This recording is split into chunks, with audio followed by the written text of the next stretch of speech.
Começa agora. A informação como instrumento de cidadania do Tribunal de Contas do Estado de Mato Grosso. Na edição desta quinta-feira você vai conferir. Gestão municipal em tempo de crise. Esse foi o tema de mais uma palestra do EAD. O palestrante foi um conselheiro do Tribunal de Contas do Estado de Pernambuco.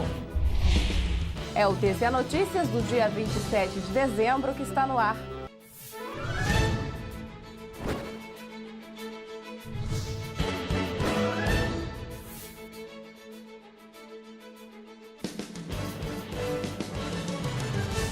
Olá, tudo bem? Nova gestão municipal em tempo de crise financeira. O que esperar dos prefeitos, vereadores, dos tribunais de contas e dos cidadãos? Esse foi o tema de mais uma palestra do EAD.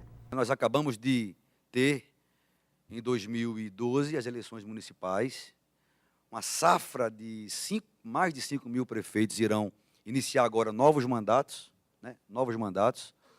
E eu queria fazer uma profissão de fé na democracia e dizer que a democracia precisa ser reverenciada a cada momento, a cada oportunidade. Só quem viveu por um único dia num regime forte, num regime de ditadura, num regime militar, que sabe a importância de um cenário, de um contexto em que se pode falar o que quer, se pode eleger seus governantes, ainda que erremos de vez em quando, mas esse contexto de democracia, com alternância de poder, com liberdade de expressão, e com o cidadão podendo participar da vida nacional, da vida local, da vida estadual, é um momento que precisa ser reverenciado. Eu gosto dessas figuras que eu trouxe aí na apresentação, essa foto da democracia, e ela demonstra que a democracia é um processo em construção. Ela nunca vai estar terminada, né? Nós iremos ter graus. Então, ela está sempre em construção. Está ali uma pessoa construindo um lado, ajudando, o alicerce, na base, na cúpula. É a democracia que permite a pluralidade, a diversidade, daí as muitas cores dessa fotografia. Então, o processo democrático tem que ser festejado, e esse é um momento dramático, porque antecede a assunção dos novos prefeitos e vereadores aos cargos máximos no âmbito municipal.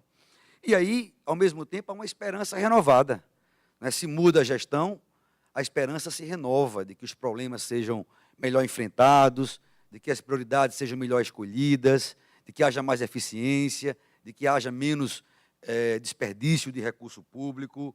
E aí eu trouxe uma figura também para ilustrar, como uma metáfora, que é o pensamento de Heráclito, já há 500 anos antes de Cristo.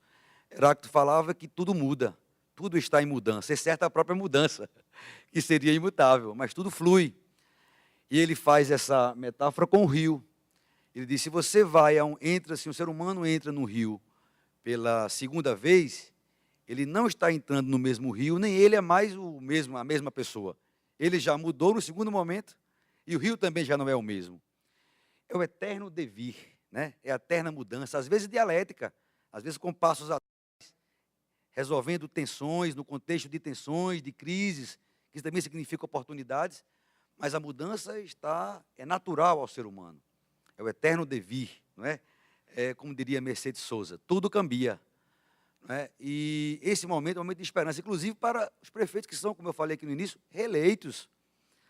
A reeleição pressupõe um novo salto, é uma nova oportunidade. Muitas vezes, no primeiro mandato, o gestor se preocupa muito em se reeleger para o segundo. E agora uma certa calma, uma certa pé no chão de fazer realmente aquilo que necessita. Então, quer seja uma reeleição para um segundo mandato, quer seja novos gestores, a esperança está renovada, não obstante os problemas. Quando eu saúdo a democracia, eu faço sempre essa pergunta, né?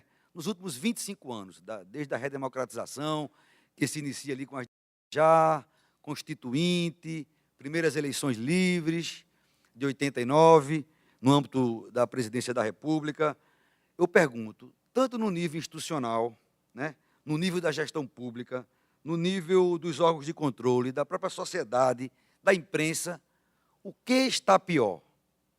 O que está pior? Salvo pequenos aspectos, pontos, momentos, acho que tudo evoluiu, né? Temos grandes desafios na área da regularidade, na área da corrupção, do desperdício, da eficiência, mas compare hoje os tribunais de contas de 20 anos atrás com o que acontece hoje na maioria dos estados e municípios brasileiros. Compare a liberdade de imprensa, compare a própria gestão pública, né? Quando se fala hoje em responsabilidade fiscal, essa preocupação é inerente, que ingressou na cultura do gestor. Planejamento estratégico, são palavras que há 20 anos ninguém fala nisso, né? E não era debatido, não vinha de baixo para cima, era sempre uma coisa imposta.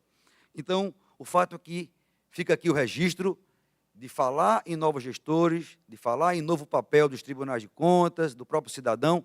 Também nós precisamos, antes de tudo, referenciar a própria democracia, que é ela que permite que haja os aperfeiçoamentos devidos nas instituições e na própria sociedade.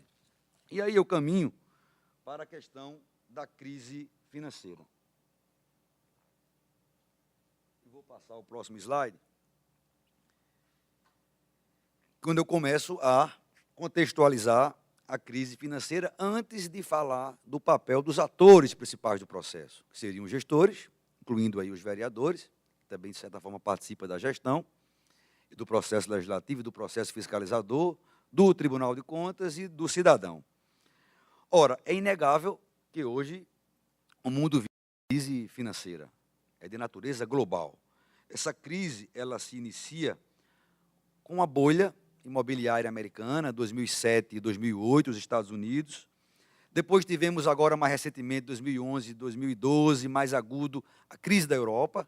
Basta ouvirmos o Jornal Nacional, a internet, os sites, para ver a crise da Espanha, a crise da Itália, a crise da Grécia, né? A Alemanha se safa um pouco, mas com crescimento diminuto também. Então, há, de fato, uma crise na principal economia do mundo, que é os Estados Unidos, que ainda não saíram daquela bolha, daquela bolha imobiliária de 2007, 2008. Há a crise europeia e há também uma crise na China. O crescimento da China, que era sempre num nível muito elevado e muito acima da economia mundial, acima da média, hoje está em níveis bastante menores do que o passado. E qual é a implicação principal nisso, sobre o Brasil? É a implicação na nossa pauta de exportação. É a primeira grande consequência da crise europeia e da crise americana e da crise chinesa, é o reflexo que traz na nossa pauta de exportação. O Brasil é um país que, infelizmente, ainda depende da exportação de commodities, né? O setor primário ainda é muito importante para a nossa pauta econômica. Então, houve um decréscimo na demanda por produtos brasileiros, e isso gera uma crise monetária, uma crise financeira no Brasil. Nós ficamos por aqui. O restante dessa aula palestra você confere amanhã aqui no TCE Notícias. Até lá!